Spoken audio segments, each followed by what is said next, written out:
Hi, my name is Rochelle. I'm a fourth semester, and here are my study tips to achieve academic success in pharmacology. So, my experience, I'm sure my experience is very similar to everyone else's.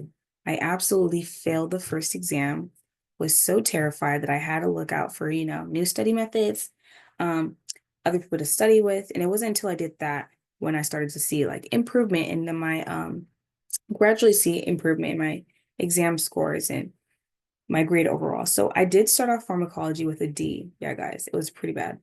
But I ended up passing the class with a high A, and I passed Pharm ATI on the first try. So have hope, guys. I do believe in you guys, and I know that you guys can do it. So, what motivated me to improve my study methods? Me bombing that exam. That's what motivated me to improve my study methods. And yeah. Study techniques. So I am a visual learner. So what I do might be different from how you guys do it, but I did provide various amounts of resources. So hopefully one of them can help assist you guys in studying. So what I did personally, I like to study individually first. I would um, use my own flashcards. I would make my own flashcards through Quizlets or Anki. And Anki is just another like flashcard generator. And this would just help me practice with my active recall, spaced repetition. I would watch videos like Simple Nursing, Registered Nurse RN, Level Up RN. Then I would study in groups. This would be groups of 2 to 3 people. I would practice NCLEX style questions using ATI dynamic quizzing, Google, Simple Nursing, Registered Nurse RN, Level Up RN. I'll go more into details about how I did that in the next slide. I also use visual aids. Shout out to Joanne. She's actually the one that taught us how to do this. So what I would do is I would write down information on a flashcard and I would place it on my wall. And then I would cover one half of it and be like, okay, what is this medication?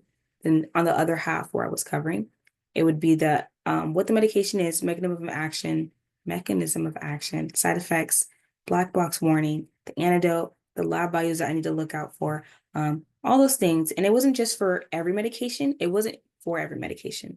It was for the medications that I was constantly getting wrong on like quizzes, or I just wasn't able to like remember what they were. So that's what I did for that. Pinterest boards. I'm sure Joanne put you on with those Pinterest boards. She loves those Pinterest boards. But shout out to her again. She definitely put me on. So I would just look up the name of a medication, and Pinterest had so many beautiful pictures of like these medications and their side effects, and just I just loved how they was put together because it really helped stick in my brain. Like, okay, this is what the medication does. So yeah, um, resources I used. I did buy the Simple Nursing Premium subscription. It was a one-time payment of 249, but guys, I know this is expensive, but it was so helpful. So if you can, I would highly suggest you to invest in this. Simple Nursing has a lot of insight with exit exams like HESI, Kaplan, and ATIs. So at the end of his videos, he'll give you guys examples of questions. And he's like, I seen ATI talk about this, or a lot of students tripped on this question. Here's why this was wrong. Here's why this is the right answer. Let me help you like not get mixed up on this. So I really liked Simple Nursing, and a lot of the other cohorts, further cohorts, they also like recommended like, use Simple Nursing. He is like the way to go for not only Pharm ATI, but your exams throughout the pharmacology course. But yeah, his videos are really informative. He has really cool mnemonics. He provides study guides and click styled questions. Um, yeah, I also like Picmonic. I didn't buy the subscription for this. I just looked at the YouTube videos, whatever was available on YouTube. This person also has very informative videos with pictures. Um, and their videos were relatively pretty short, but Registered Nurse RN, her videos were a little bit lengthy. So if you are looking for a video that would help you, if you just need more information, if you need more detailed, like I really dang, like I can't understand why this medication does this, I would recommend that you look at Registered Nurse RN because she has great videos and great information as well.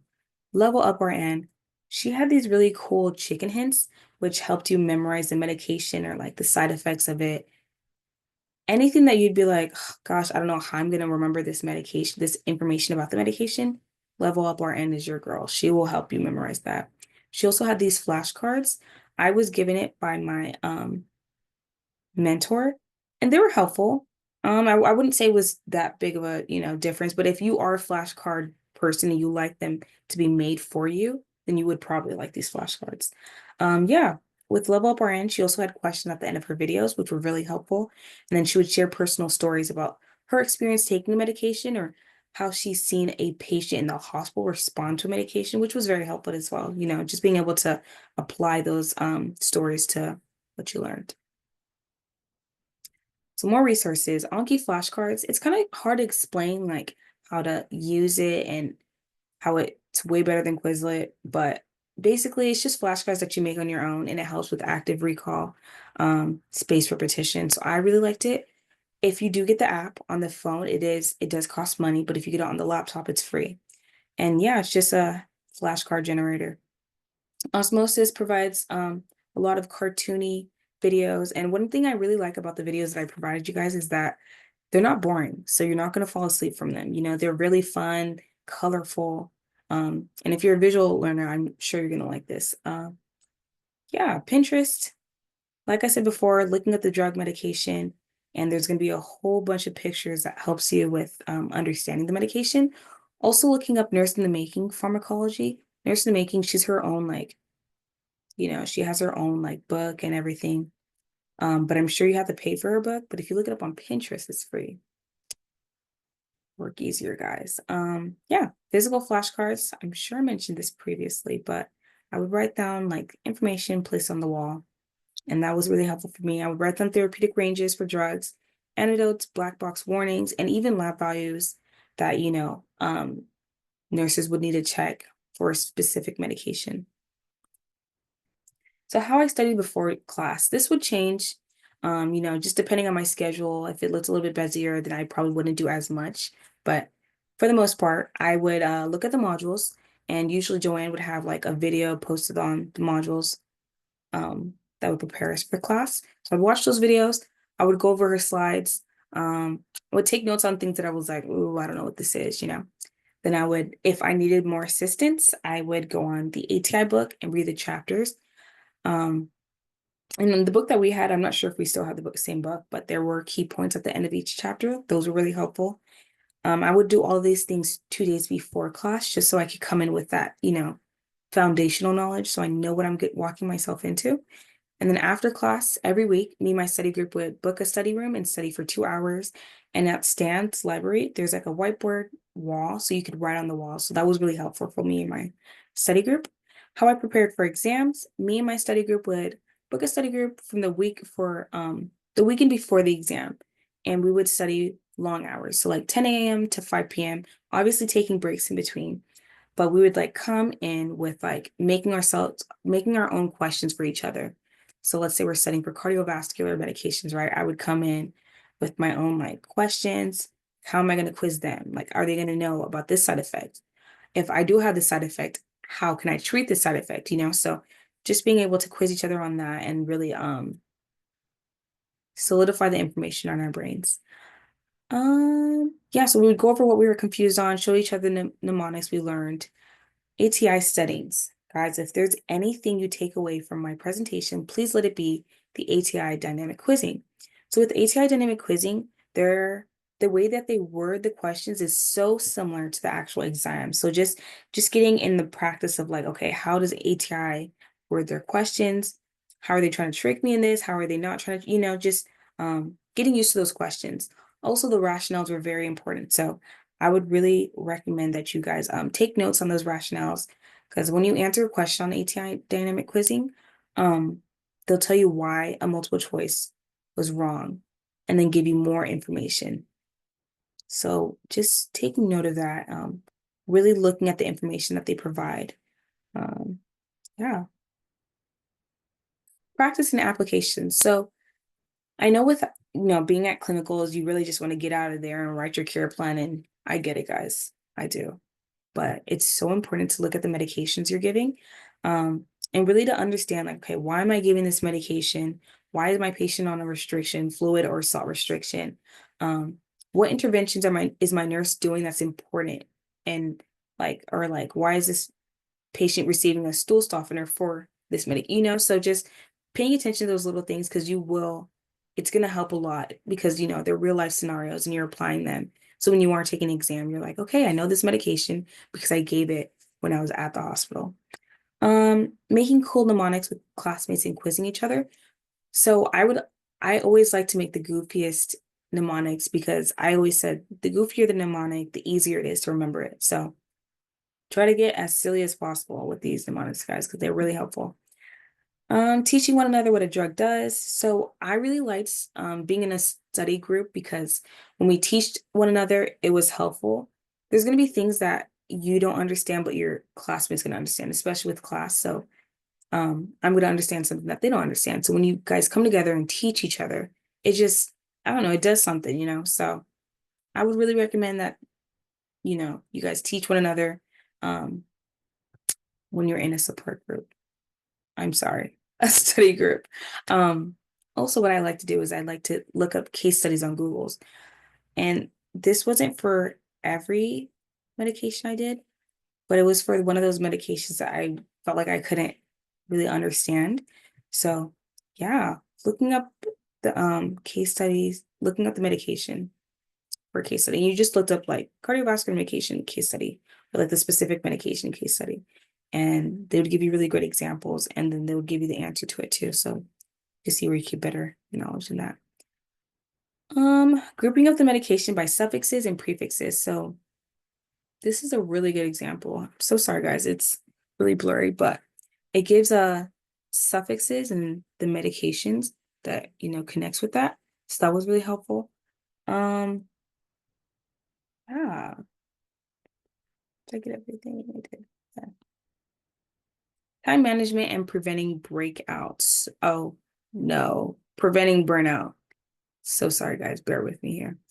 So, how I would balance Pharm throughout the week. So I would study for Pharm 2 to 3 times a week for 2 hours each day. So this would just vary depending on how my schedule looks like throughout the week. But generally, this is how it would look.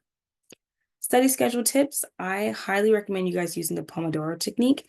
This is just when you set a 25-minute timer, you work on a task without distractions. I would even recommend like putting a time limit on your phone, placing your phone somewhere else so there's no distractions. Once the timer goes off, you take a 5-minute break and you repeat that process 3 times, and then you take a longer break, which usually lasts somewhere between 15 to 30 minutes. And this just helps you prevent breakout, burnout. Ooh, Lord help me. This helps you prevent burnout. Um, yeah, there's been times where I studied for like long hours and I wasn't able to retain any of the information the next day. So just making sure you're taking your breaks and so that you can be able to retain the information. Self-care, please, please, please make sure that you have designated times throughout the day or like having a whole day. For me personally, I have a whole day where I'm just like no school because, you know, second sem can be very hard. Just nursing school in general. So just making sure that you guys are prioritizing your mental health and doing things that you like to do outside of nursing school. Okay, what would I do differently? So how I studied, I think I mentioned this earlier, but the first 2 months, I would say, I studied each and every medication under a class. Please do not do this, guys. Please study the prototype, I think it was called. And Joanne usually bolded these medications on like her like graphs that she had. So please, guys, I did this and I was burnt out instantly. Just study those prototypes because they're all going to be similar to the medications. In that same category. Studying in groups rather than just being by myself. I did mention that I did like when I would study, I studied by myself first so I could get like a ground, information, know what I'm walking myself into before I get into my study groups. So that's just how I like to do it. If you prefer going straight off the bat, study groups, do that. But yeah, studying in groups was very helpful.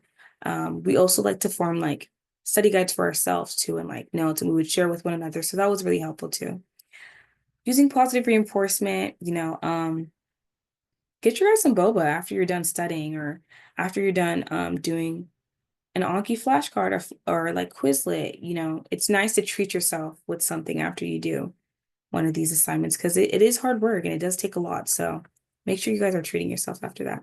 And I know this sounds cheesy, but using positive affirmations to boost your confidence and your motivation. Second sem is hard in comparison to first sem, with the workload and everything that is being demanded of you guys. So please, guys, take breaks, use positive affirmations, reward yourself.